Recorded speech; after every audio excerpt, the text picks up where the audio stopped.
بحيرة كل يوم هنتغدى النهاردة. عايزين غدوة على قد الإيد وفي نفس الوقت تكون فيها كل العناصر الغذائية. ناكل بروتين وناكل خضروات وناكل نشويات. تعالوا النهاردة أقول لكم على الأكلة الحلوة دي بس على طريقتي أنا. اذكروا الله، صلوا على الرسول، وحطوا لايك للفيديو. ويلا انت لسه قاعدة قومي كده البسي أي حاجة كده ويلا بينا اعملوا زي أنا ما عملت. جبت عندي بقى 6 بيضات 5 بيضات على حسب على حسب أفراد أسرتك، أسفل الخطأ يعني. تمام، هنحطهم كده في مية عفوا. هنبدأ إن احنا نسلق البيض زي ما انتوا شايفين كده. تمام، حطيت البيض يتسلق، دخلت على الخطوة اللي بعديها.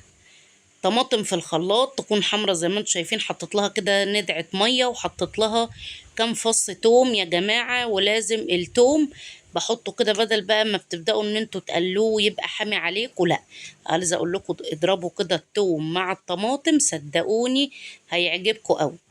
تمام، اولا في الفيديو ده انا حابه اشكر زوزو، لينك بيج زوزو القمر اللي انا جايبه منه الخمار الحلو ده، بجد جميل. وتسلم ايديكوا على الحاجات المنتجات القمر المنجزه اللي بصوا بتلبسوها كده على جلابيه البيت وتقوموا تتحركوا.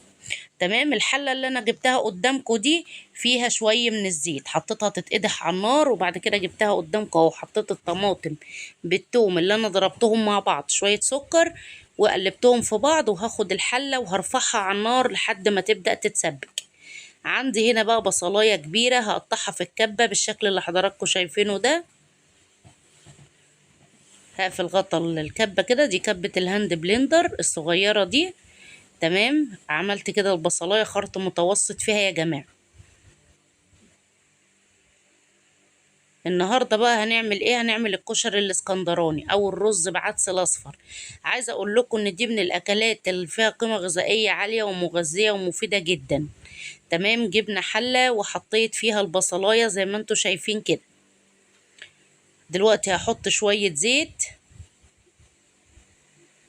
وهرفعها على النار، هبدا اشوح البصلايه. عندي هنا نص كيلو من الرز، هنحط عليه ربع كيلو من العدس الاصفر. لو حابه تزودي كميه العدس على الربع كيلو يبقى تمام. هقلبهم في بعض كويس قوي، وطبعا الرز متنقي كويس والعدس متنقي كويس. وهنبدأ نغسلهم كويس تحت الحنفية. هنا الطماطم عندي بتتسبك زي ما انتوا شايفين، والبصلاية بتتقلى.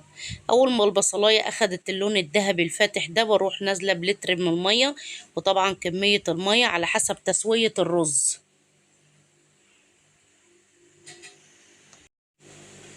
هسيبها بقى لحد اما تغلي. هحط فيها مكعب من مرقة الدجاج، وهحط فيها شوية من الملح وشوية من الكمون، وهسيبهم لحد اما يغلوا.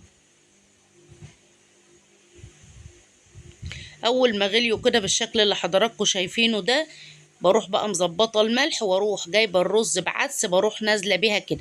في ناس بتحب تعمله يا جماعه من غير خطوه البصلايه، بس انا شايفه ان البصلايه دي بتدي طعم رائع، يعني بتدي طعم حلو. وكمان شايفين، انا عايزه بس اوصلكم للون اللي انتوا شايفينه ده. شايفين لون المرقه بتاعه الرز؟ اللهم بارك. تمام، نزلنا كده ظبطنا الميه بالشكل اللي حضراتكم شايفينه.